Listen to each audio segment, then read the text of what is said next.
여보, 은행 가서 우리 아버지 통장에서 병원비 좀 찾아와. 안 돼요. 본인 아니면 절대 안 된대요. 뭐, 우리 돈인데. 아버지가 지금 의식이 없으셔서 못 오시는데. 그럼 어떡하라고? 그래도 안 된답니다. 금융실명제 때문에. 그럼 병원비는 어떻게 내라고? 이게 말이 돼? 여러분, 이게 바로 지금 이 순간에도 수많은 가정에서 벌어지고 있는 현실입니다. 내 돈, 우리 돈인데 정작 급하게 필요할 때 한 푼도 못 쓰는 상황.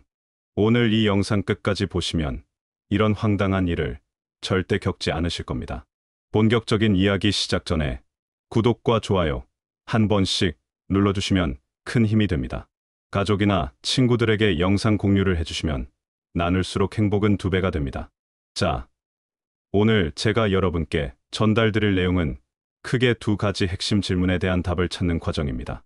첫 번째는 예측하기 어려운 건강 문제나 사망 같은 상황이 닥쳤을 때 우리의 금융 자산 접근성을 어떻게 지킬 것인가 하는 문제입니다.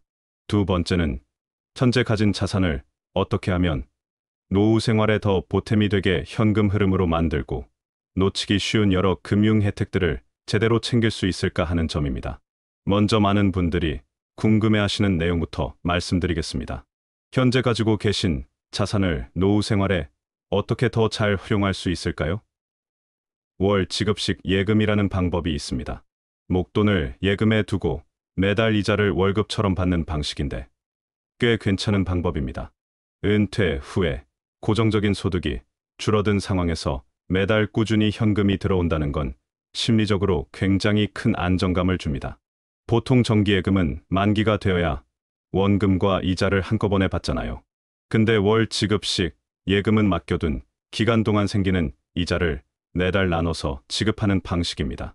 예를 들어서 4천만 원을 연 4.2% 금리 월 지급식 예금에 넣어두면 세금 떼기 전 기준으로 매달 한 14만 원 정도 이자가 통장으로 들어오는 거죠. 큰 목돈을 깨지 않으면서도 매달 생활비에 조금이나마 보탬이 되는 현금 흐름을 만들 수 있다는 게 가장 큰 장점입니다. 원금 소진 속도를 늦추면서 생활의 질을 유지하는 데 도움이 될 수 있습니다. 매달 10만 원, 20만 원이라도 고정적으로 들어오면 정말 든든하실 겁니다. 그런데 이렇게 이자를 받을 때 빼놓을 수 없는 게 세금 문제입니다. 비과세 종합저축 제도. 이거 정말 중요한 혜택인데 의외로 이걸 모르시거나 알고도 신청을 안 해서 놓치시는 분들이 꽤 많으세요. 만 65세 이상 대한민국 거주자시라면 모든 금융기관 합쳐서 1인당 총 5천만 원 한도 내에서 발생하는 이자나 배당 소득에 대해서 소득세를 완전히 면제해주는 제도입니다. 이게 중요한 게 뭐냐면요. 자동으로 되는 게 아니에요. 반드시 본인이 신분증 같은 거 가지고 은행이나 증권사 창구 가셔서 비과세 종합저축 가입 신청, 이걸 하셔야 혜택을 받습니다. 예를 들어서 예금 5천만 원을 비과세로 가입했다면 1년에 나오는 이자 200만 원에 대한 세금 15.4%, 그러니까 30만 8천 원을 아낄 수 있는 거죠. 이게 매년 쌓인다고 생각하면 결코 작지 않은 금액입니다. 그럼 그 5천만 원이 넘는 목돈은 어떻게 관리하는 게 좋을까요? 특히 요즘처럼 금융시장이 좀 불안정할 때는 더 신경 쓰이잖아요. 그럴 때는 예금자 보호 제도를 적극적으로 활용하셔야 합니다. 금융회사가 파산하거나 해서 예금을 못 돌려주게 될 경우에 예금보험공사가 1인당 해당 금융기관에 원금하고 소정의 이자를 합쳐서 최대 1억 원까지 보호해주는 제도입니다. 최근에 한도가 5천만 원에서 1억 원으로 상향됐죠. 따라서 5천만 원 비과세 한도를 채우고도 남는 여유 자금, 특히 1억 원을 넘는 금액이 있다면 한 은행에 다 넣어두기보다는 여러 은행으로 나눠서 예치하는 게 훨씬 안전합니다. 예를 들어 1억 5천만 원이 있다면 A은행에 1억 원, B은행에 5천만 원, 이런 식으로 나누는 거죠. 이렇게 하면 혹시 무슨 일이 생기더라도 모든 예금을 다 보호받을 수 있습니다. 여기서 잠깐, 많은 은행들이 시니어 고객들을 유치하려고 다양한 우대 혜택을 제공하고 있다는 거 아시나요? 예를 들면 일반 예적금 상품보다 한 0.1에서 0.3% 포인트 정도라도 금리를 더 주는 시니어 우대 통장이나 예적금 상품이 있습니다. 인터넷 뱅킹이나 ATM 이용 수수료 면제해 주는 것도 흔하고요. 또 일부 은행에서는 자산관리 전문가랑 무료로 상담할 기회를 주거나 제휴를 통해서 병원 진료 예약 편에 건강검진 할인 같은 금융 외적인 서비스까지 연결해 주기도 합니다. 이런 혜택들은 가만히 있으면 주어지는 게 아니라 본인이 주거래, 은행에 적극적으로 물어보고 찾아봐야 누릴 수 있는 경우가 많아요. 그리고 혹시 나도 모르게 잠자고 있는 돈은 없을까? 이거 점검해 보는 것도 중요합니다. 의외로 많은 분들이 아주 오래전에 만들어 놓고 잊어버린 예금 계좌나 보험금 같은 걸 가지고 계세요. 이걸 아주 손쉽게 확인할 수 있는 방법이 있습니다. 금융감독원의 내 계좌 한눈에 서비스나 은행연합회의 계좌정보 통합관리 서비스, 보통 어카운트 인포라고 하죠. 그 웹사이트나 앱을 이용하시면 됩니다. 그러면 본인 명의로 개설된 모든 은행, 증권사, 보험사 등의 계좌 현황, 그러니까 쓰고 있는 계좌든 잠자고 있는 휴면 계좌든 전부 다 한 번에 조회가 가능합니다. 여기서 잊고 있던 돈을 발견하면 해당 금융기관에 연락해서 바로 찾아가거나 다른 계좌로 옮길 수 있어요. 1년에 한 번 정도는 정기적으로 접속해서 확인해보는 습관을 들이시는 게 좋습니다. 자, 이제 본격적으로 많은 분들이 답답해하시는 핵심 문제를 다뤄보겠습니다. 갑자기 뇌졸중으로 쓰러지셨거나 치매 진단을 받으셨는데 본인 통장에 돈이 있는데도 가족들이 병원비로도 못 쓴다. 이게 왜 그런 걸까요? 그 핵심에는 바로 금융실명제가 있습니다. 이게 원래 취지는 좋았죠. 다른 사람 이름으로 거래하는 거 막아서 탈세나 자금 세탁 같은 불법적인 거 막자는 거였으니까요. 근데 이 원칙이 너무 엄격하게 적용되다 보니까 정작 예금주 본인이 의사를 표현할 수 없는 상태가 되면 아무리 수십 년 같이 산 배우자나 자녀라고 해도 법적으로는 그냥 다른 사람으로 보는 거예요. 그래서 금융거래가 아예 딱 막혀버리는 그런 현실적인 문제가 생기는 거죠. 65세 이상 어르신들 중에 거의 10명 중 8명이 이런 만일의 사태에 대한 대비가 전혀 없으시다고 하니까 이거 개인적으로도 그렇고 사회적으로도 상당히 심각한 문제라고 봐야 합니다. 정말 심각한 숫자입니다.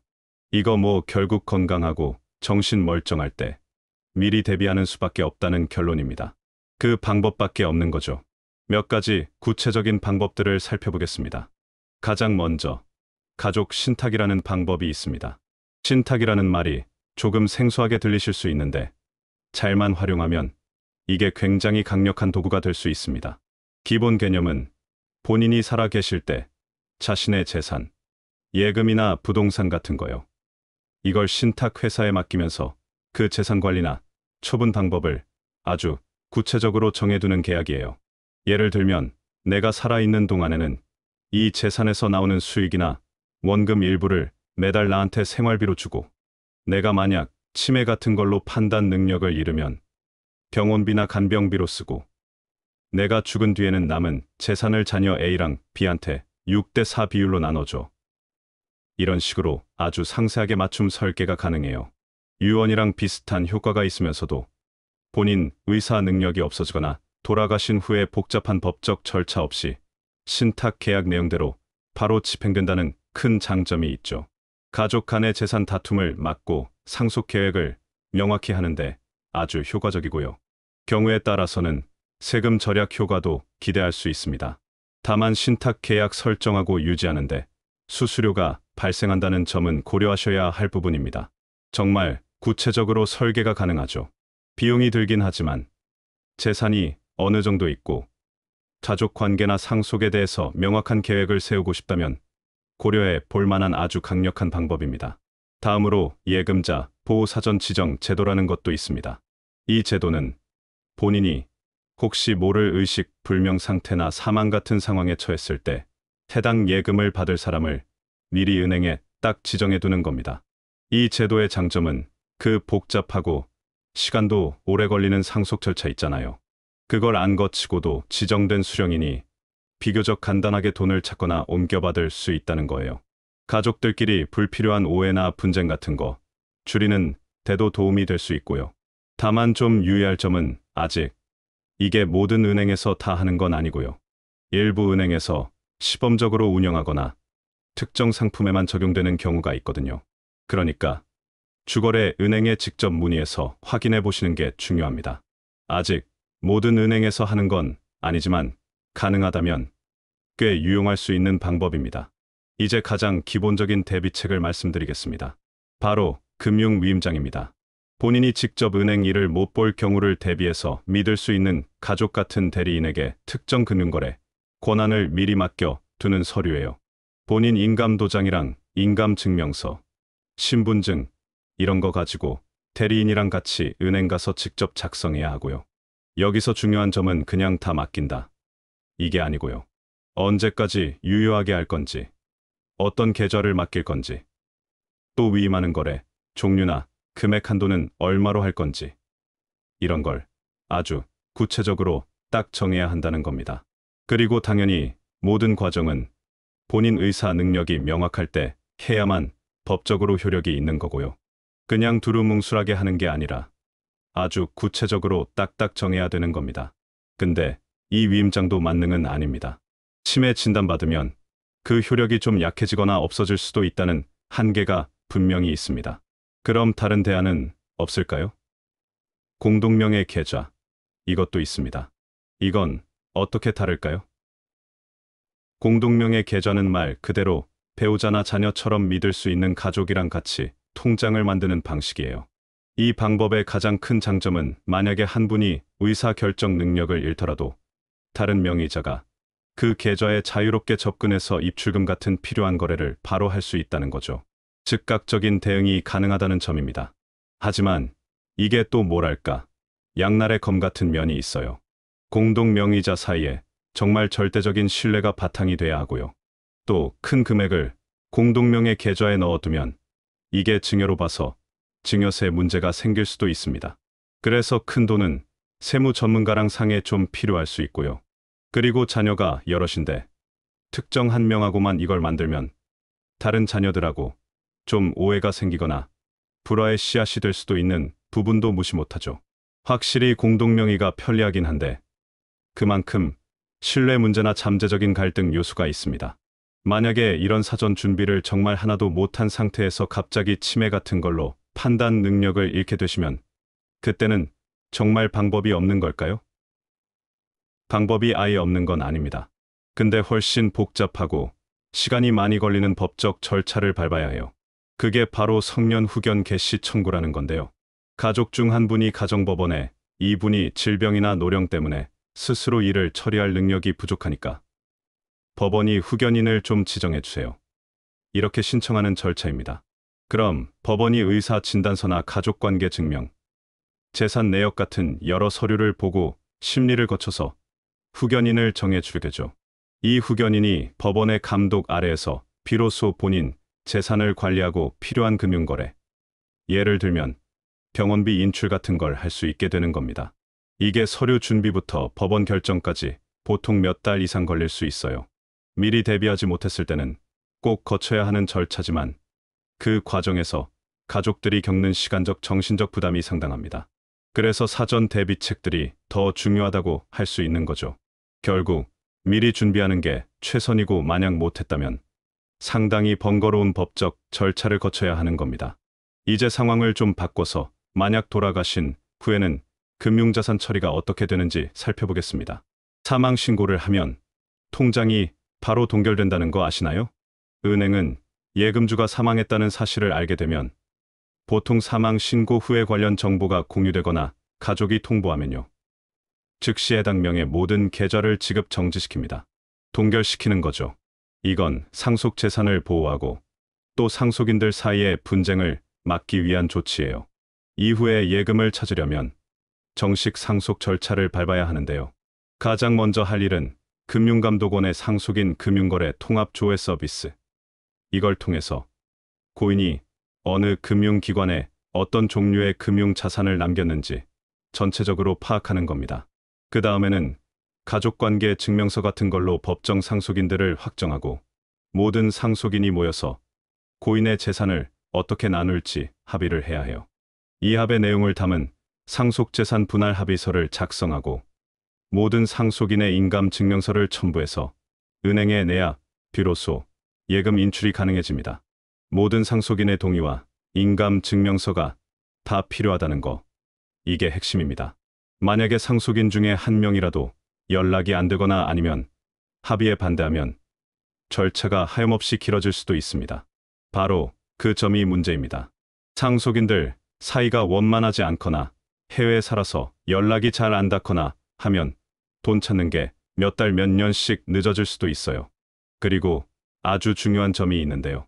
이런 정식 절차를 무시하고 상속인 중 한 명이 그냥 임의로 고인 계좌에서 돈을 빼가면 다른 상속인에 대한 횡령죄가 될 수 있다는 사실입니다. 절대 그러면 안 되는 행동이죠.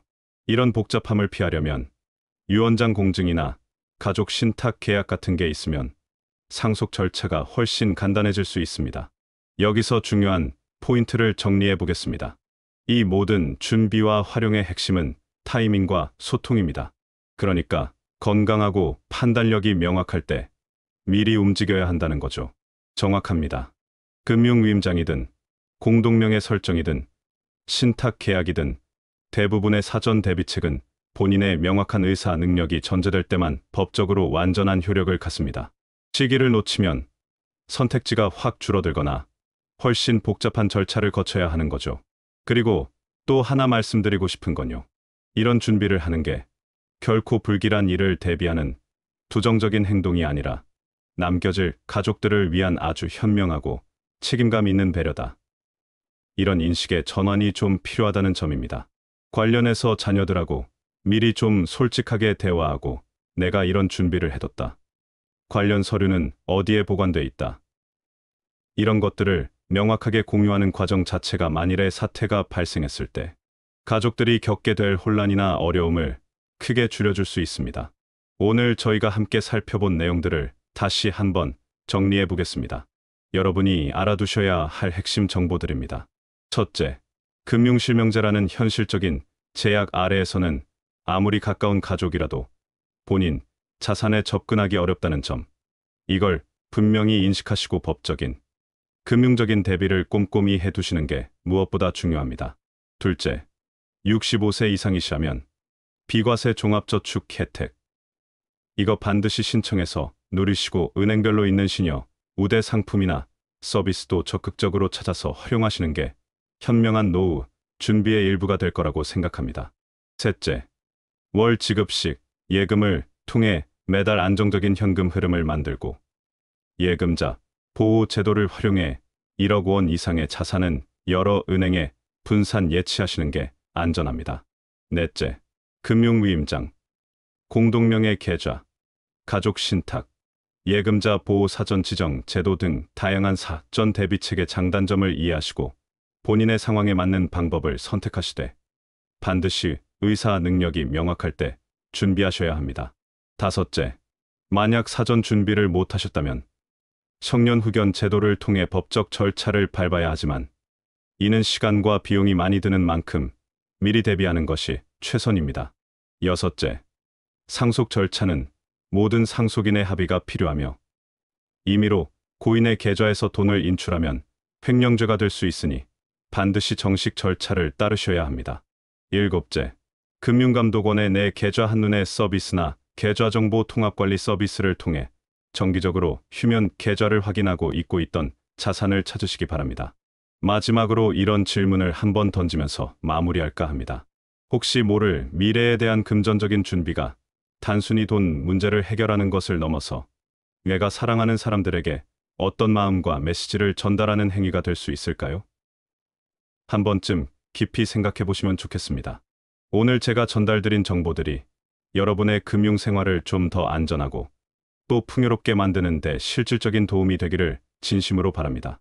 특히 65세 이상 어르신 10명 중 8명이 이런 만일의 사태에 대한 대비가 전혀 없다는 통계를 기억하시고 오늘 당장이라도 가족들과 함께 이 문제에 대해 진지하게 대화를 나누시길 권해드립니다. 여러분의 소중한 자산, 여러분이 평생 모은 그 돈이 정작 필요할 때 쓰이지 못하는 일이 없도록 오늘 배운 내용들을 실천에 옮기시기 바랍니다. 건강하실 때, 판단력이 명확하실 때, 바로 지금이 가장 좋은 타이밍입니다. 미루지 마시고 오늘 당장 주거래 은행에 전화하시거나 방문하셔서 비과세 종합저축은 신청하셨는지, 금융위임장은 작성할 수 있는지, 시니어 우대 혜택에는 어떤 것들이 있는지 문의해 보시기 바랍니다. 그리고 가족들과 함께 앉아서 만일의 경우를 대비한 계획을 세우시고 중요한 서류들은 어디에 보관되어 있는지, 어떤 금융 자산들이 있는지 명확하게 공유하시기 바랍니다. 이것이야말로 가족에 대한 진정한 사랑의 표현이 될 것입니다. 기억하세요. 은행은 절대 먼저 이런 이야기를 해주지 않습니다. 여러분이 직접 물어보고 찾아야 합니다. 아는 것이 힘입니다.